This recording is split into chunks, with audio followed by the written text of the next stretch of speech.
சங்கைக்கும் பெரும் மதிப்பிற்கும் உரிய பெரியார்களே, கண்ணியத்திற்குரிய எல்லாம் அல்ல அல்லாஹுவின் நல்லடியார்களே, புனிதமான ரமதான் மாதம் நம்மை விட்டும் கடந்து ஷவ்வால் மாதத்தினுடைய நோன்பு காலத்தில் இப்போது நாம் இருந்து கொண்டிருக்கிறோம்.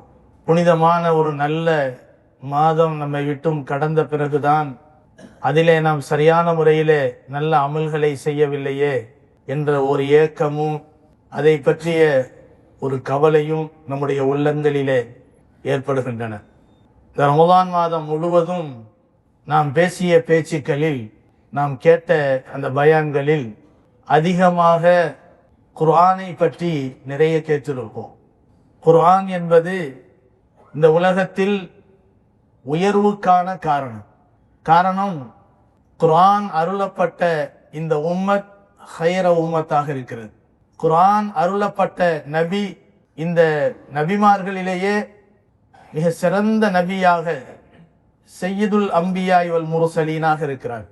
இந்த குர்ஆன் அருளப்பட்ட மாதம் ஷஹ்ரு ரமதான் அல்லதி உன்சில ஃபீஹில் குர்ஆன், இது சையது ஷுஹூர் என்று சொல்லப்படக்கூடிய மாதங்களின் தலைமையான மாதமாக இருக்கிறது. இந்த குர்ஆன் அருளப்பட்ட இரவு இன்னா அன்ஸல்நாஹு ஃபீ லைலத்தில் கத்ர் வமா அதுராக மா லைலத்துல் கத்ர் லைலத்துல் கத்ரி கைரும் மின் அல்ஃபி ஷஹர், இரவுகளிலேயே மிக சிறந்த இரவாக இந்த குர்ஆன் அருளப்பட்ட இரவு இருக்கிறது. இந்த குர்ஆனை நபி அவர்களுக்கு கொண்டு வந்த ஜிப்ரீல் அலைஹிஸ்ஸலாம் மலக்குமார்களிலே மிக சிறந்த மலக்காக இருக்கிறார். இந்த குர்ஆன் உயர்வின் காரணம் என்பதாக நாம் இதையெல்லாம் பார்க்கும்போது தெரிகிறது. அல்லாஹ் இந்த சமுதாயத்தை மிக சிறந்த சமுதாயமாக அல்லாஹ் ஆக்கி வைத்ததற்கு காரணம் இந்த குர்ஆன் அருளப்பட்ட மிகப்பெரிய பாக்கியம். எனவே அருமையானவர்களே, நபிகள் நாயகம் ஸல்லல்லாஹு அலைஹி வஸல்லம் அவர்கள் நமக்கு சொல்லுவார்கள், இன்னல்லதி லைஸ ஃபீ ஜௌஃபிஹி ஷைஉம் மினல் குர்ஆன் கல் பைத்தில் ஹரிம். திருமதியிலே பதிவு செய்யப்பட்ட ஹதீஸ். சையதுனா இப்னு அப்பாஸ் ரலியல்லாஹு அன்ஹுமா அவர்கள் சொல்லி காட்டுகிறார்கள், கண்மணி நாயகம் ரசூலுல்லாஹி ஸல்லல்லாஹு அலைஹி வஸல்லம் அவர்கள் அருளினார்கள், இன்னல்லதி லைஸ ஃபீ ஜௌஃபிஹி ஷைஉம் மினல் குர்ஆனி கல் பைத்தில் ஹரிம். எந்த உள்ளத்திலே குர்ஆனுடைய சிறிதளவு பகுதி கூட மனனமாக இல்லையோ அந்த இதயம் பாழடைந்த வீட்டுக்கு சமமானது என்று நபிகள் நாயகம் ஸல்லல்லாஹு அலைஹி வஸல்லம் அவர்கள் அருளினார்கள். நபிகள் நாயகம் ஸல்லல்லாஹு அலைஹி வஸல்லம் அவர்கள் மற்றொரு ஹதீஸ் சொன்னார்கள். உஸ்மான் இப்னு அஃபான் ரலியல்லாஹு அன்ஹு அவர்கள் அறிவிக்கக்கூடிய ஹதீஸ் இப்னு மாஜாவிலே பதிவு செய்யப்பட்டிருக்கிறது. ஹைருக்கும் மன் தஅல்லமல் குர்ஆன வ அல்லம. உங்களிலே மிகச் சிறந்தவர் யார் என்று சொன்னால், யார் குர்ஆனை கற்று பிறருக்கும் கற்றுக் கொடுக்கிறாரோ அவர்தான் என்பதாக நபிகள் நாயகம் ஸல்லல்லாஹு அலைஹி வஸல்லம் அவர்கள் அருளினார். இங்கே நாம் கவனிக்க வேண்டிய விஷயம், குர்ஆன் அருளப்பட்ட மாதம் சிறந்த மாதம். குர்ஆன் அருளப்பட்ட நபி கண்மணி நாயகம் ஸல்லல்லாஹு அலைஹி வஸல்லம் அவர்கள் சிறந்த நபி. குர்ஆன் அருளப்பட்ட இரவு லைலத்துல் கத்ர் இரவு, மிக சிறந்த இரவு. குர்ஆனை கொண்டு வந்த ஜிப்ரீல் மிக சிறந்த ஒரு மலக்காக இருக்கிறார்கள். குர்ஆன் அருளப்பட்ட உம்மத் ஹைர உம்மத்தாக இருக்கிறது. அதே போலதான் ஹைருக்கும், உங்களிலே தனி மனிதர்கள் மிக சிறந்தவர்களாக மாற வேண்டும் என்றால் மன் தஅல்லமல் குர்ஆன வ அல்லமா, ஒன்று குர்ஆனை கற்றுக்கொள்ளக்கூடியவராக இருக்க வேண்டும், அல்லது அந்த குர்ஆனை கற்று பிறருக்கு கற்றுக் கொடுக்கக்கூடியவராக இருக்க வேண்டும். இந்த ரெண்டு வகையில் ஒரு வகையாக இருக்கிறோமா என்பதை நாம் பார்க்க வேண்டும். நாமெல்லாம் நினைக்கிறோம், நம்முடைய பிள்ளைகளை பொறுத்தவரை அவர்களுக்கு உபதேசம் செய்கிற போது அவரிடத்திலே சொல்கிறோம், பிள்ளைகளே, நான் தான் அந்தந்த வயசுல சரியான முறையில் குர்ஆன் ஓதாம போயிட்டேன், நீங்களாவது போய் மதரசாவில் போய் குர்ஆனை கத்துக்கிறங்க என்று சொல்லுகிறோம். குர்ஆனை கற்றுக்கொள்ளாமல் போய்விட்டேன் என்று சொல்கிறோமே, அதை விடுத்து வரக்கூடிய காலத்தில் நாம் குர்ஆனை தெரியாதவர்களாக இருந்தால் சரியான ஒரு ஆசிரியரை தேர்ந்தெடுத்து குர்ஆனை கற்றுக்கொள்வதற்கு முயற்சிக்க வேண்டும். எனக்கு வயசு 60 ஆயிடுச்சு, 70 ஆயிடுச்சு, நான் போய் எப்படி குர்ஆனை கத்துக்கிற முடியும் என்றெல்லாம் இருக்கக்கூடாது. எத்தனை வயதாக இருந்தாலும் அவர்கள் குர்ஆனை கற்றுக்கொள்வதற்கு முயற்சிக்க வேண்டும். இஸ்லாமிய மார்க்கம், அல்லாஹ் சுப்ஹானஹு தஆலாவினுடைய நியதி என்னவென்று சொன்னால், நாம் செய்யக்கூடிய பயணம், நாம் செய்யக்கூடிய முயற்சி எதுவோ அதுவாகவே நாளை மறுமையிலே எழுப்பப்படுவார்கள். கண்மணி நாயகம் ஸல்லல்லாஹு அலைஹி வஸல்லம் அவர்கள் சொன்னார்கள், ஒரு மனிதர் ஹஜ்ஜுக்காக புறப்படுகிறார். ஒரு மனிதர் ஹஜ்ஜுக்காக புறப்படுகிறார். அந்த மனிதர் ஹஜ்ஜுக்கு செல்லவில்லை, சென்று அடையவில்லை, ஹஜ்ஜின் ஒரு கிரியையை கூட செய்யவில்லை. இஹ்ராம் அணிந்து செல்கிறார், தல்பியாவை முழங்கி செல்கிறார். லப்பைக் அல்லாஹும்ம லப்பைக் லப்பைக் லா ஷரீக லக லப்பைக் இன்னல் ஹம்த வன் நிஅமத லக வல் முல்க் லா ஷரீக லக். தல்பியாவை முழங்குகிறார். ஆனால் ஹஜ்ஜின் இடத்துக்கே செல்லவில்லை, இடையிலே இறந்து விடுகிறார். நபிகள் நாயகம் ஸல்லல்லாஹு அலைஹி வஸல்லம் சொன்னார்கள், அவருடைய முகத்தை மூட வேண்டாம், அவருடைய தலையை மூட வேண்டாம். நீங்கள் அவரை அடக்கம் செய்கிற போது, கஃபன் செய்கிற போது அவருடைய தலையையோ முகத்தையோ மூட வேண்டாம். காரணம், அவர் தல்பியாவில் இருக்கிறார், அவர் இஹ்ராமில் இருக்கிறார். இஹ்ராமில் இருக்கும் போது தலையை மூட வேண்டாம், முகத்தை மூட வேண்டாம். இது சட்டம். தல்பியாவில் இருக்கும்போது, இஹ்ராமில் இருக்கும்போது உம்ராவுக்கோ ஹஜ்ஜிக்கோ நம்ம போறோம்னு வச்சுக்கோங்களேன், அந்த இஹ்ராமுடைய கோலத்துல நிலையிலே நம்ம என்ன செய்யக்கூடாது? தலையை மூடக்கூடாது, முகத்தையும் மூடக்கூடாது. நபி அவர்கள் கஃபன் செய்யக்கூடிய அந்த மனிதருக்கும் கூட தலையை மூடாதீர்கள், முகத்தை மூடாதீர்கள். காரணம், அவர் இஹ்ராமிலே இருக்கிறார். நாளை மறுமையிலே மஹ்ஷரில் அவர் எழுந்து வரும்போது அவர் தல்பியா முழங்கியவராக வருவார், லப்பைக் அல்லாஹும்ம லப்பைக் சொன்னவராக வருவார் என்று நபிகள் நாயகம் ஸல்லல்லாஹு அலைஹி வஸல்லம் சொன்னார்.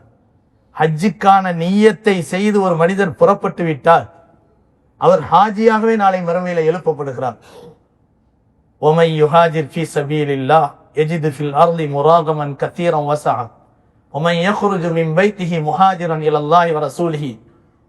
அல்லாஹு தஆலா இதை குர்ஆனிலே சொல்கின்றான், وَمَنْ يُهَاجِرْ فِي سَبِيلِ اللَّهِ يَجِدْ فِي الْأَرْضِ مُرَاغَمًا كَثِيرًا وَسَعًا.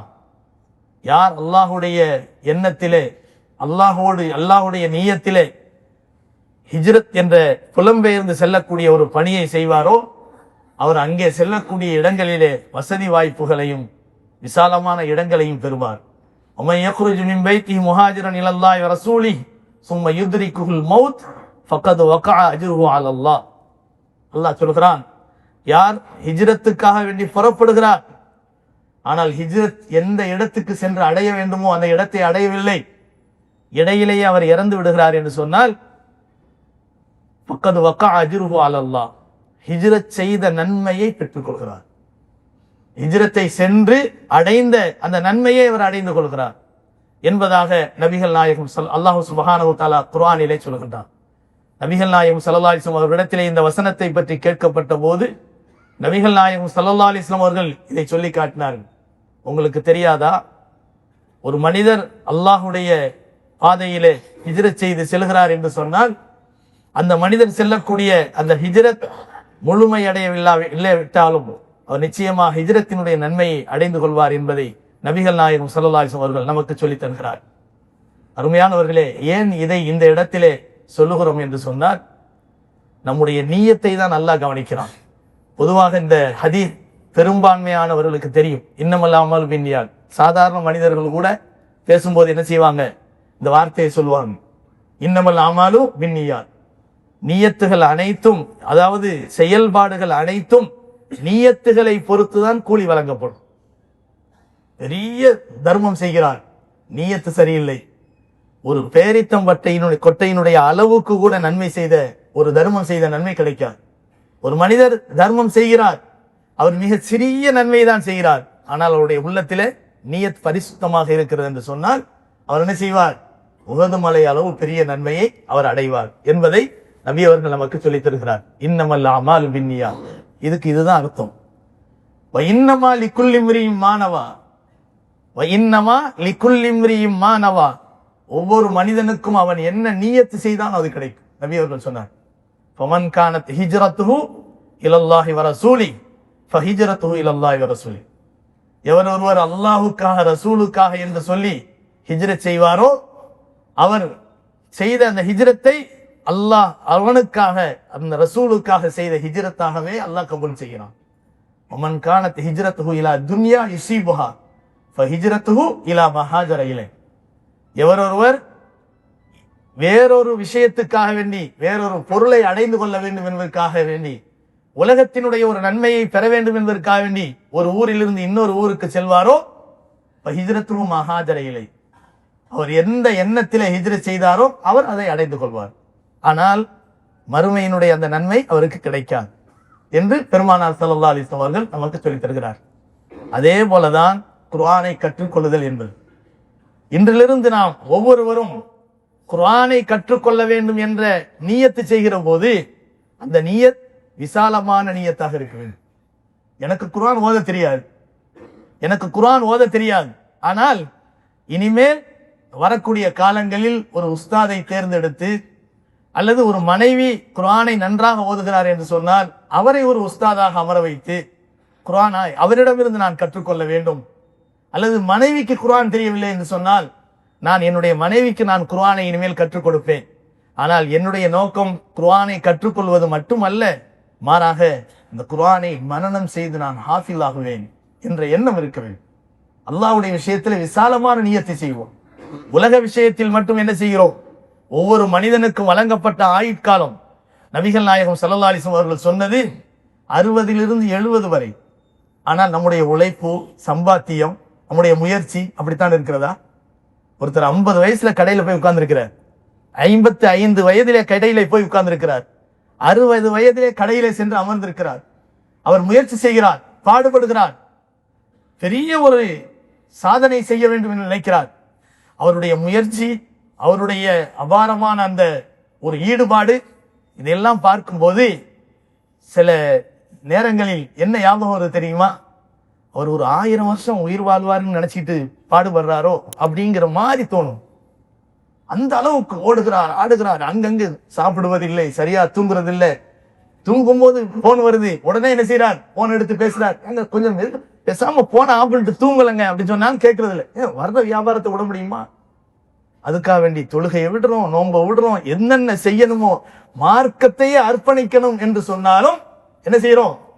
அதையெல்லாம் அர்ப்பணம் செய்து உலகத்தை சம்பாதிக்க நினைக்கிறோம். ஆனா நம்முடைய நினை என்ன? அல்லாஹ்வுடைய ஏற்பாட்டுல அதிகப்படியாக நடக்கக்கூடிய விஷயம் என்னன்னு சொன்னா 60 70 வரைக்கும் தான். அது கூடுதலா கிடைக்கிறது அல்லாஹ்வுடைய பெரிய கிருபை, அது வேற விஷயம். ஆனாலும் மீறி கூடி கூடி போனால் எவ்வளவு அதிகமாக கிடைக்கும்? ஒரு 80 வயசு. அதையும் மீறி போனா ஒரு 90 வயசு. அதையும் மீறி போனா ஒரு 100 வயசு. 100 வயதுக்கு மேல இந்த காலத்திலே வாழுகிறார்கள் என்று சொல்வது என்பது அது ஒரு பெரிய அற்புதம், பெரிய ஆச்சரியம்.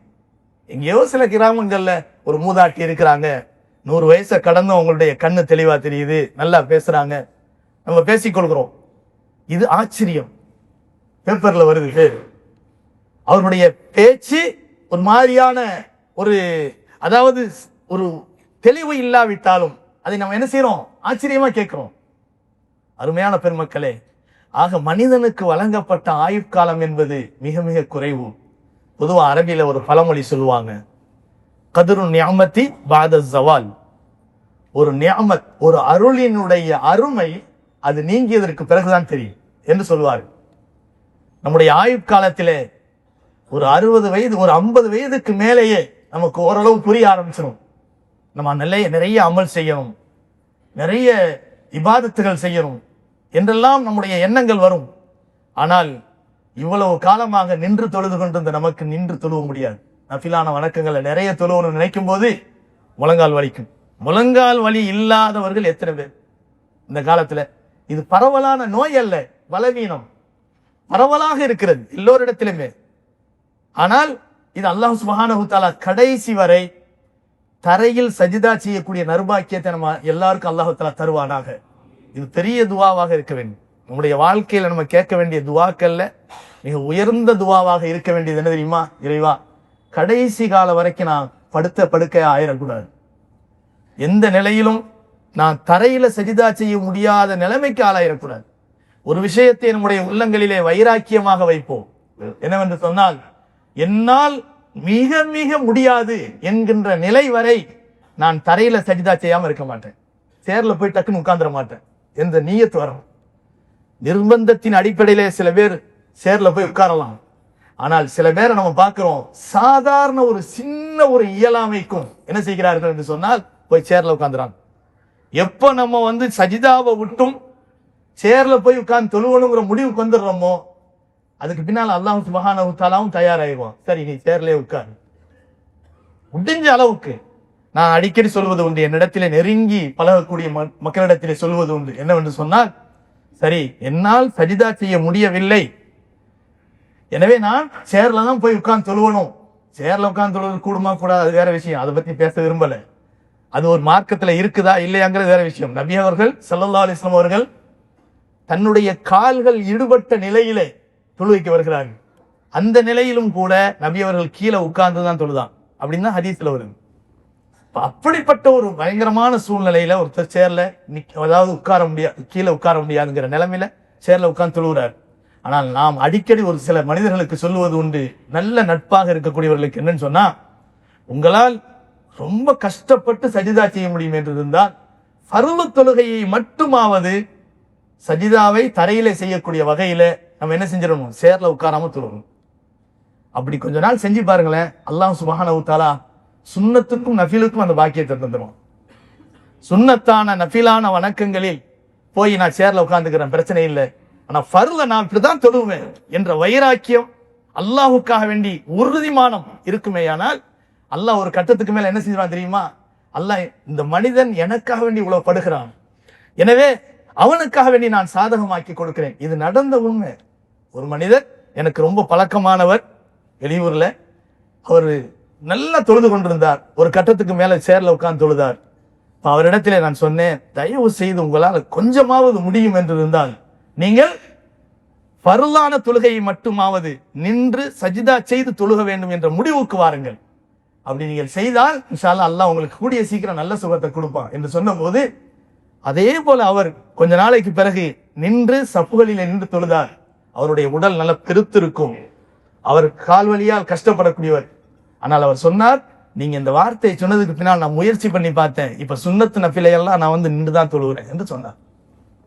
இது அல்லாஹ் நமக்கு கொடுக்கக்கூடிய ஆரோக்கியம். விஷயத்துக்கு வருவோம். ஆக கதருன் நியாமத்தி பாத ஜவால், நமக்கு அல்லாஹ் வழங்கிய நியாமத்தினுடைய அருமை அது போனதுக்கு பின்னால்தான் தெரியும்.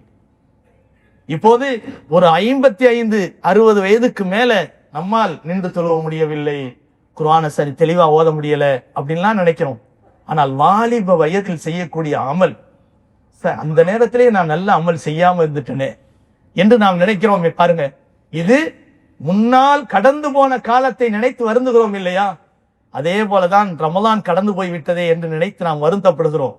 அதே போல ஆயுள் காலம் இருக்கும் போதே, நமக்கான இந்த வாய்ப்புகள் இருக்கும் போதே குர்ஆனை கற்றுக்கொள்ளக்கூடிய ஒரு முயற்சியை நாம் மேற்கொள்ள வேண்டும். ஆனால் ஒரு நேரம் வரும், அது கியாமத்தினுடைய நெருக்கமான காலம். இப்னு மஸ்ஊத் ரலியல்லாஹு அன்ஹு அவர்கள் அறிவிக்கக்கூடிய ஒரு செய்தி, லயுஸ்ரயன்ன அலல் குர்ஆனி ذات லைலத்தின் ஃபலா யுத்ரகு ஆயத்துன் ஃபீ முஸ்ஹஃபின் வலா ஃபீ கல்பி அஹதின் இல்லா ருஃபியான். தாரமியில வரக்கூடிய செய்தி. இப்னு மஸ்ஊத் ரலியல்லாஹு அன்ஹு அவர்கள் சொல்கிறார்கள், லயுஸ்ரயன்ன அலல் குர்ஆனி ذات லைலத்தின், ஒரே இரவில் குர்ஆன் மறைக்கப்படும். கியாமத் நாள் வந்துட்டா ஒரே இரவில், ஒரு இரவு, நேத்து நைட்டு தான் உட்கார நம்ம குர்ஆனை ஓதிட்டு என்ன செஞ்சிருப்போம், உட்கார்ந்துருப்போம். காலையில விடிஞ்சு பார்த்தா வெள்ளை பேப்பர் தான் இருக்கு, குர்ஆன் இருக்காது. லயுஸ்ரயன்ன அலல் குர்ஆனி ذات லைலத்தின், ஒரு குர்ஆனை கடந்து ஒரு இரவு போயிருக்காது. ஃபலா யுத்ரகு ஆயத்துன் ஃபீ முஸ்ஹஃபின் வலா ஃபீ கல்பி அஹதின் இல்லா ருஃபியாத். எந்த உள்ளத்திலும் குர்ஆனுடைய வசனங்கள் இருக்காது, எந்த ஒரு ஏடுகளிலும் குர்ஆனுடைய வசனங்கள் இருக்காது, எல்லாம் உயர்த்தப்பட்டு விடும். இல்லா ருஃபியாத், எல்லாம் உயர்த்தப்பட்டு விடும். அருமையானவர்களே, அந்த நேரத்தில் குர்ஆனை ஓதணுங்கிற எண்ணம் வரும். குர்ஆனை திறப்பாங்க, அது வரைக்கும் குர்ஆனை பத்தி ஆர்வம் இல்லாம இருப்பாங்க. ஆனால் எப்போ குர்ஆன் உயர்த்தப்பட்டுச்சோ இப்ப நினைப்பாங்களாம், ஆஹா நம்ம கலிமா சொல்லணுமே, குர்ஆன் ஓதணுமே, குர்ஆன் உயர்த்தப்பட்டுருச்சு நினைச்சு பார்ப்பாங்களாம். ஆனால் மத்த அறியாமை காலத்தினுடைய நினைவுகள் வருமே தவிர குர்ஆனுடைய எண்ணம் வரவே வராது. இது எவ்வளவு பயங்கரமான சூழல். நபிகள் நாயகம் ஸல்லல்லாஹு அலைஹி வஸல்லம் அவர்கள் சொன்னார்கள், உலகத்திலே அல்லாஹ் என்று சொல்லக்கூடிய ஒரு மனிதன் உலகத்தில் இருக்கும் வரை இந்த உலகம் அழிக்கப்படாது. அதுக்கான தயாரிப்பு தான் இது. குர்ஆன் உயர்த்தப்பட்டுவிடும், காபா உயர்த்தப்பட்டுவிடும், எல்லாமே அந்த கண்ணியம் வாய்ந்தவைகள் எல்லாம், இஸ்லாமிய சின்னங்கள் எல்லாம் உயர்த்தப்பட்டுவிடும். அதுக்கு பின்னால மனிதர்கள் சேர்ந்து என்ன செய்வாங்களாம், நினைப்பாங்களாம், இதெல்லாம் உயர்த்தப்பட்டுச்சு, நம்ம என்ன சொல்றது, என்ன செய்யறது, ஒண்ணுமே கிடைக்காது. அந்த நேரத்தில் இந்த குர்ஆனுடைய மதிப்பு தெரியும். குர்ஆன் எப்படிப்பட்டது தெரியுமா? அல்லாஹ் நம்மை நோக்கி சொல்கிறான், யா அய்யுஹன் நாஸ், மனிதர்களே. இது மூமின்களேன்னு சொல்லல. குர்ஆன் என்பது உலக மக்களுக்கான ஒரு வேதம். அதனால அல்லாஹ் என்ன சொல்கிறான் என்றால், யா அய்யுஹன் நாஸ், மனிதர்களே, கத் ஜாஅத்கும் மௌஇலத்தும் மிர் ரப்பிக்கும், உங்களுடைய இரட்சகனிடமிருந்து அழகான உபதேசம் உங்களுக்கு வந்திருக்கிறது. அது என்னது? குர்ஆன். வஷிஃபாவுன் லிமா ஃபி ஸுதூர், உங்களுடைய உள்ளங்களுக்கு நோய் நிவாரணம் வந்திருக்கிறது. வஹுதன் வரஹ்மத்துல் லில் முஃமினீன், நேர்வழி வந்திருக்கிறது. அல்லாஹ்வுடைய அருளும் வந்திருக்கிறது. அழகான உபதேசம், ஷிஃபா, நேர்வழி, ரஹ்மத், அத்தனை அல்லாஹ் சொல்றான். குல், நபியே கூறுங்கள், பிஃபத்லில்லாஹி வ பிரஹ்மத்திஹி ஃபபிதாலிக ஃபல்யஃப்ரஹு ஹுவ கைரும் மிம்மா யஜ்மஊன். அல்லாஹ் தந்திருக்கக்கூடிய இந்த அருட்கொடையாகிய இந்த குர்ஆனை அல்லாஹ்வுடைய செல்வமாகிய இந்த குர்ஆனை நினைத்தவர்கள் மகிழ்ச்சி அடையட்டும். குர்ஆன் நமக்கு கிடைச்சிருக்குதே என்று நினைத்து மகிழ்ச்சி அடையட்டும். காரணம் என்னவென்று சொன்னால், ஹுவ கைரும் மிம்மா யஜ்மஊன், அவர்கள் எவ்வளவுதான் உலகத்தினுடைய செல்வங்களை அவர்கள் சேர்த்து வைத்திருந்தாலும் அந்த செல்வங்கள் அனைத்தையும் விட இந்த குர்ஆன் என்பதுதான் மிக சிறந்த செல்வம் என்று அல்லாஹ் தஆலா சொல்றான். அல்லாஹ் சொல்றது பொய்யாவுமா? நாம சொல்றோம் உலகம்தான் சிறந்த செல்வம். இதெல்லாம் இப்படி சொல்லிக்கிட்டு இருப்பாங்க, மெம்பர்ல நின்றுக்கிட்டு ஏதாவது பேசிக்கிட்டு இருப்பாங்க. அதை வச்சு ஏதாவது செய்ய முடியுமா? எப்படி நம்ம ஆட்கள் சில அறிவாளிகள் மாதிரி பேசக்கூடியவங்க, இஸ்லாத்துல கூட நைக்கியா இருக்கக்கூடிய ஆட்கள் சில பேர் என்ன செய்யறேன்னு சொன்னா எல்லாம் சொல்லுவாங்க, குர்ஆனை வச்சு என்ன செய்ய முடியும் அப்படின்னு கேட்பாங்க. குர்ஆனை வைத்து என்ன செய்ய முடியும் என்று கேட்கக்கூடியவர்களுக்கு நாளை மறுமையில் அது பேசும். அல் குர்ஆன் வஸ்ஸியாம் யஷ்ஃபஆனி லில் அப்த், குர்ஆனும் நோன்பும் நாளை மறுமையிலே ஒரு அடியானுக்காக வேண்டி என்ன செய்யும்? ஷஃபாஅத் செய்யும், பரிந்து பேசும். குர்ஆனுக்காக வேண்டி நம்மை அர்ப்பணிக்க வேண்டும். நாம் குர்ஆனுடையவர்கள். கண்ணியமானவர்களே, ஏன் இந்த நேரத்தில் இந்த தலைப்பை நாம் எடுத்துக்கொண்டோம் என்று சொன்னால், ரமலான் முடிந்ததற்கு பிறகு ஒரு பள்ளிக்காலம் துவக்கம் என்பதா சொல்வார்களே, அதே போல மதரசாக்களின் துவக்க காலம் இது. அரபி மதரசா, ஹிஃப்து மதரசா, ஆரம்ப மதரசா எல்லாமே இந்த ரமலானுக்கு பிறகுதான் இனி வரக்கூடிய வாரங்களிலே துவக்கப்படும். ஆனால் குர்ஆனை ஓத வேண்டிய பிஞ்சு குழந்தைகள் எத்தனை பேர் குர்ஆனை கையிலே வைத்து ஓதுகிறார்கள்? ஓத ஆரம்பித்தவர்கள் குர்ஆனுடைய விஷயத்திலே எத்தனை பேர் தன்னை திறமைசாலிகளாக மாற்றிக்கொண்டார்கள்? இந்த குர்ஆனை ஓத வேண்டும் என்று தன் பிள்ளைகளை ஏவக்கூடிய பெற்றோர்களில் எத்தனை பேர் குர்ஆனுடைய விஷயத்திலே சிறந்த ஞானம் பெற்றவர்களாக இருக்கிறார்கள்? குர்ஆனுடைய இல்மு அது. யாருக்கு ஹிக்மத் என்ற ஞானம் தரப்பட்டிருக்கிறதோ அவர் எல்லா சிறப்புகளையும் வழங்கப்பட்டவர் என்று அல்லாஹ் சொல்கிறான். அது யார் தெரியுமா? குர்ஆனுடைய ஞானம் வழங்கப்பட்டவர். பெருமானார் ஸல்லல்லாஹு அலைஹி வஸல்லம் அவர்கள் சொல்லி காட்டினார்கள், அத்திபு அவுலாதக்கும் பிஸலாத், உங்களுடைய பிள்ளைகளுக்கு 3 விஷயங்களை முதல்ல கற்றுக் கொடுங்க. ஒழுக்கமாகவும் இல்மாகவும் கற்றுக் கொடுங்கள். ஒன்று என்னவென்று சொன்னால், நபிகள் நாயகம் ஸல்லல்லாஹு அலைஹி வஸல்லம் சொன்னார்கள், குர்ஆனை ஓதுவதை கற்றுக் கொடுங்கள், குர்ஆனை ஓதுவதை கற்றுக் கொடுங்கள் என்று சொன்னார்கள். முஹப்பத்துன் நபியை சொல்லிக் கொடுங்கள், ஸல்லல்லாஹு அலைஹி வஸல்லம் உடைய முஹப்பத்தை பற்றி கற்றுக் கொடுங்கள். 3வது முஹப்பத்து ஆலி அஹ்லில் பைத், அஹ்லு பைத்துகளுடைய முஹப்பத்தை கற்றுக் கொடுங்கள். இன்னைக்கு ஸல்லல்லாஹு அலைஹி வஸல்லம் உடைய முஹப்பத்தை பற்றியே ஏளனம் பேசக்கூடியவர். இன்னும் சில பேர் தெளிவாக அஹ்லு பைத்துகளினுடைய முஹப்பத்தை பற்றி கேவலமாக பேசுகிறார். ஆனால் நபி அவர்கள் சொன்னது, ஆரம்பத்தில் ஒரு பிள்ளை தலையெடுத்து வரக்கூடிய அந்த வளர்ச்சியின் சமயத்தில் 3 விஷயத்தை முதல்ல சொல்லிக் கொடுங்க. மாமா மாமா மாமா பாருங்க, பாப்பா பாருங்க சொல்லிக் கொடுக்குறோம்ல, அதுக்கெல்லாம் முன்னால எது சொல்லிக் கொடுக்க தெரியுமா? குர்ஆனை சொல்லிக் கொடுங்க, கலிமாவை சொல்லிக் கொடுங்க, நபியினுடைய முஹப்பத்தை சொல்லிக் கொடுங்க, அஹ்ல பைத்துகளுடைய முஹப்பத்தை சொல்லிக் கொடுங்கள். நபி அவர்கள் சொல்கிறார்கள், பிள்ளைகள் பேச்சின் துவக்கத்தில் இருக்கும் போது அவர்களுக்கு அல்லாஹ் என்ற வார்த்தை சொல்லிக் கொடுங்கள், லா இலாஹ இல்லல்லாஹ் என்று சொல்லிக் கொடுங்கள். இதெல்லாம் நபிகள் நாயகம் ஸல்லல்லாஹு அலைஹி வஸல்லம் சொல்லக்கூடிய விஷயம். ஆக இல்முதான் மிக அவசியம். பிள்ளைய கையில வாங்கின உடனே உலகத்தையே அந்த பிள்ளை பார்க்கல, உலகத்தினுடைய எந்த சத்தத்தையும் கேட்கல. முதல்ல நபி அவர்கள் என்ன சொல்கிறார்கள்? வலது காதுல வாங்க சொல்லுங்க, அல்லாஹு அக்பர் அல்லாஹு அக்பர் அல்லாஹு அக்பர் அல்லாஹு அக்பர். இந்த வாங்கல எல்லாமே வந்துருது, முஹப்பத்து நபி சேர்ந்து வந்துருது. வெற்றி எது தோல்வி எது எல்லாம் சேர்ந்து வந்துருது. அதே போல இகாமத்தை சொல்லுங்கள் இடது காதில். அப்போ ஆரம்பத்தில் ஒரு பிள்ளையினுடைய அந்த செவி புலன்களின் மூலமாக கேட்கக்கூடிய விஷயம் என்னவாக இருக்க வேண்டும்? அது கலிமாவாக இருக்க வேண்டும், ஷஹாதத்தாக இருக்க வேண்டும், முஹம்மது ரசூலுல்லாஹ்வினுடைய திருநாமங்களாக இருக்க வேண்டும். இதுதான் நபி அவர்கள் நமக்கு சொல்லி தரக்கூடிய விஷயம். கண்ணியமானவர்களே, எவ்வளவு வயதை கடந்தாலும் அல்லாஹுடைய திருநாமத்தை கேட்க முடியாத அபாக்கியசாலிகளாக எத்தனை பேர் இருக்கிறார்கள். ஆனால் அல்லாஹு தஆலா நமக்கு எல்லா வாய்ப்புகளையும் தந்திருக்கிறார். வரக்கூடிய வாரங்களிலே நம்முடைய மதரசாவும் திறக்கப்பட இருக்கிறது. ஹிஃபுல் மதரசாவும் நம்முடைய ஆரம்ப மக்தப் மதரசாவும் இன்ஷா அல்லாஹ் ஆரம்பமாக இருக்கிறது. அதே போல இன்னும் வரக்கூடிய காலங்களிலே அடுத்த வாரத்திலிருந்து குர்ஆனுடைய தஃப்சீர்கள், விளக்க உரைகள் ஆரம்பமாக இருக்கிறது. ஃபஜ்ர் தொழுகைக்கு பின்னால ஹதீத்துகள் பாடங்கள் ஆரம்பமாக இருக்கிறது. ரமலான் முழுவதும் தீன் தீன் அமல் அமல் இபாதத் இபாதத் என்று இருந்தோம். முடிஞ்ச உடனே இப்ப நிறைய என்ன செய்யுது, இமேஜ் வருது, காணவில்லை, கண்டுபிடித்து கொடுப்பவர்களுக்கு தக்க சன்மானம் வழங்குவது யாரு? தொழுகையாளிகளை காணலையாம். அப்படித்தான் நிலைமை இருக்கு நம்ம நிலைமை. கண்ணியமானவர்களே, இஸ்லாம் எப்போதும் இஸ்லாம் தான், எப்போதும் அதே அல்லாஹ் தான், எப்போதும் அதே ரசூல் தான்.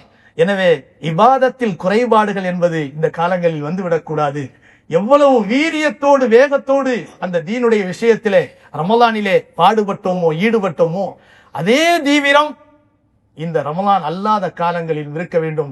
சுருக்கமாக சொல்வதாக இருந்தால், ரமலான் நம்முடைய பயிற்சி காலம். அந்த பயிற்சியை நடைமுறைப்படுத்த காலங்கள் தான் இப்போது நம்மிடத்திலே வந்திருக்கிறது. எனவே வரக்கூடிய காலத்திலே நம்முடைய பள்ளியிலே பெரியவர்களுக்கான மதரசாவும் நடைபெறுகிறது. காலையில சுபுக்கு பின்னால 1 மணி நேரம் நம்முடைய பெரியவர்களுக்காக வேண்டியும் மதரசாவினுடைய குர்ஆனுடைய வகுப்பு நடைபெறுகிறது. அது அல்லாமல் ஸ்கூல்ல படிக்கக்கூடிய பிள்ளைகளுக்கும் வரக்கூடிய காலங்களிலே சுபுகுக்கு பின்னால 1 மணி நேரம் குர்ஆனை மனனம் செய்யக்கூடிய ஒரு வாய்ப்புகள் இருக்குது. எல்லா விதமான என்ன இல்மை பத்தி நம்ம செய்யணும் அப்படிங்கறத சொல்லுங்க, இன்ஷா அல்லாஹ் தயாராக இருக்கிறோம். ஆக குர்ஆன் எல்லோருடைய நாவுகளிலும் தவழ வேண்டும். குர்ஆன் என்பது எல்லோருடைய உள்ளங்களிலும் மனனமாக வேண்டும். இதுதான் நம்முடைய நோக்கம். அல்லாஹ் சுப்ஹானஹு தஆலா வரக்கூடிய காலங்களில் நம்மை உயர்ந்த அஹ்லுல் குர்ஆன்களாக, குர்ஆனுடையவர்களாக, குர்ஆனுக்கு குடும்பத்தின் சொந்தக்காரர்களாக, இன்னும் சொல்ல போனால் ஹாஃபில்களாக அல்லாஹ் ஆக்கி அருள் புரிவானாக. வஆகிரு தஅவானா அல்ஹம்துலில்லாஹி ரப்பில் ஆலமீன். அஸ்ஸலாமு அலைக்கும் வரஹ்மத்துல்லாஹி.